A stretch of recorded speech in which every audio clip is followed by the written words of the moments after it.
Cabinet मंत्री नितेश राणे हे नेहमी या ना त्या कारणानं चर्चेत असतात. आताही पुन्हा राणे चर्चेत आलेले आहेत, ते म्हणजे निधी वाटपावरून त्यांनी दिलेल्या इशाऱ्यामुळे. इतकंच नव्हे तर त्यांच्या वक्तव्यावर त्यांना समज देण्याऐवजी वरिष्ठ मात्र त्यांची पाठराखण करताना दिसत आहेत. पाहूया. चुकून मशाल जर निघाला असलेले निधी कमी करू टाक. निधी असताना ते सरकारी तिजोरीत जे काही निधी असतं ते जनतेचा पैसा असतो. ते तुमच्या पप्पांनी दिलेली तुम्हाला पिगी बँक नाहीये.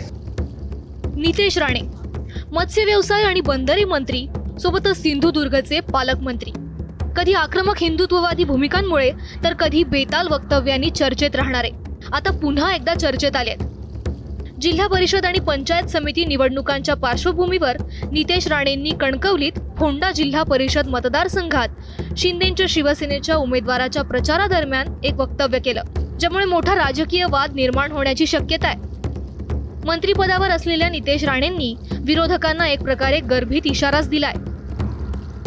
आपला हा काकडता लगेच चिन्ह बोलून मी निधी देत, माझ्या कमळ चिन्हाचा धनुष्यबाणाचा रेगे निधी घेऊन जा. चुकून मशाल जर निघाला असलेले निधी कमी करू टाक.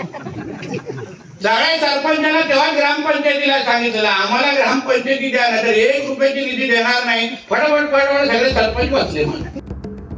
राणे यावरच थांबले नाही, तर ग्रामपंचायत निवडणुकीतही सगळ्या सरपंचांना सांगितलं होतं आम्हाला ग्रामपंचायत द्या, नाहीतर 1 रुपयाचाही निधी मिळणार नाही.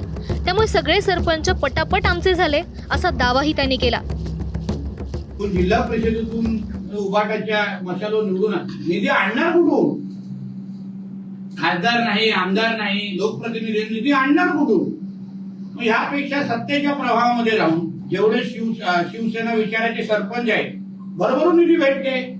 मी आता जेव्हा फिरतोय एका प्रभागामध्ये 11 12 कोटी गेल्या अडीच वर्षामध्ये गेलेले आहेत.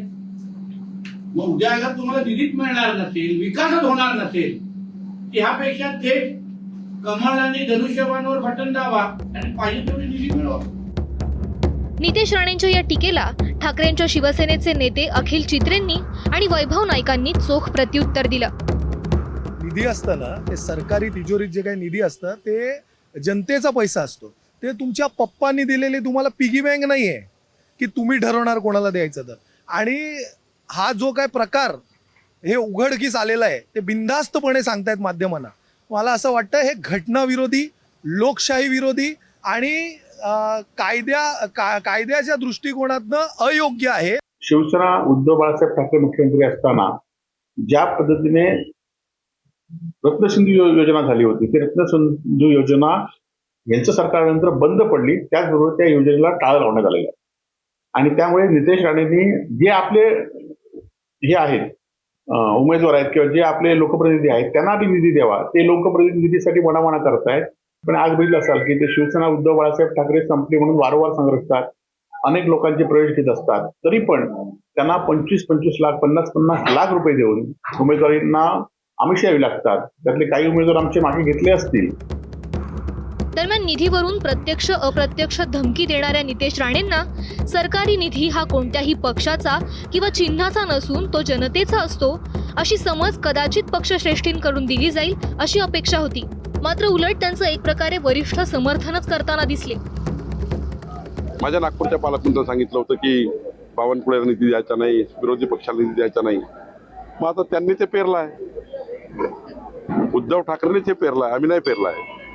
आणि त्याचे उत्तर त्यांना मिळतात आहे. त्यामुळे कुठल्याही मुख्यमंत्र्यांनी, कुठल्याही सरकारने, कुठल्याही पक्षाचा लोकप्रतिनिधी असो, आपला असो की विरोधी पक्षाचा असो, समान न्याय दिला पाहिजे, समान हक्क दिला पाहिजे या भूमिकेत आम्ही आहोत. पण उद्धव ठाकरे जे पेरलं ते आता उगवत आहे. ऐन निवडणुकीच्या रणधुमाळीत राणेंचं भान सुटल्यानं अशा वक्तव्यांवर निवडणूक आयोग काय भूमिका घेणार हे पाहणं महत्वाचं आहे.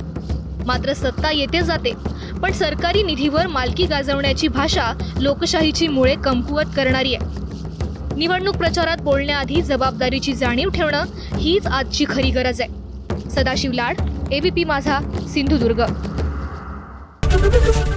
एबीपी माझा, उघडा डोळे बघा नीट.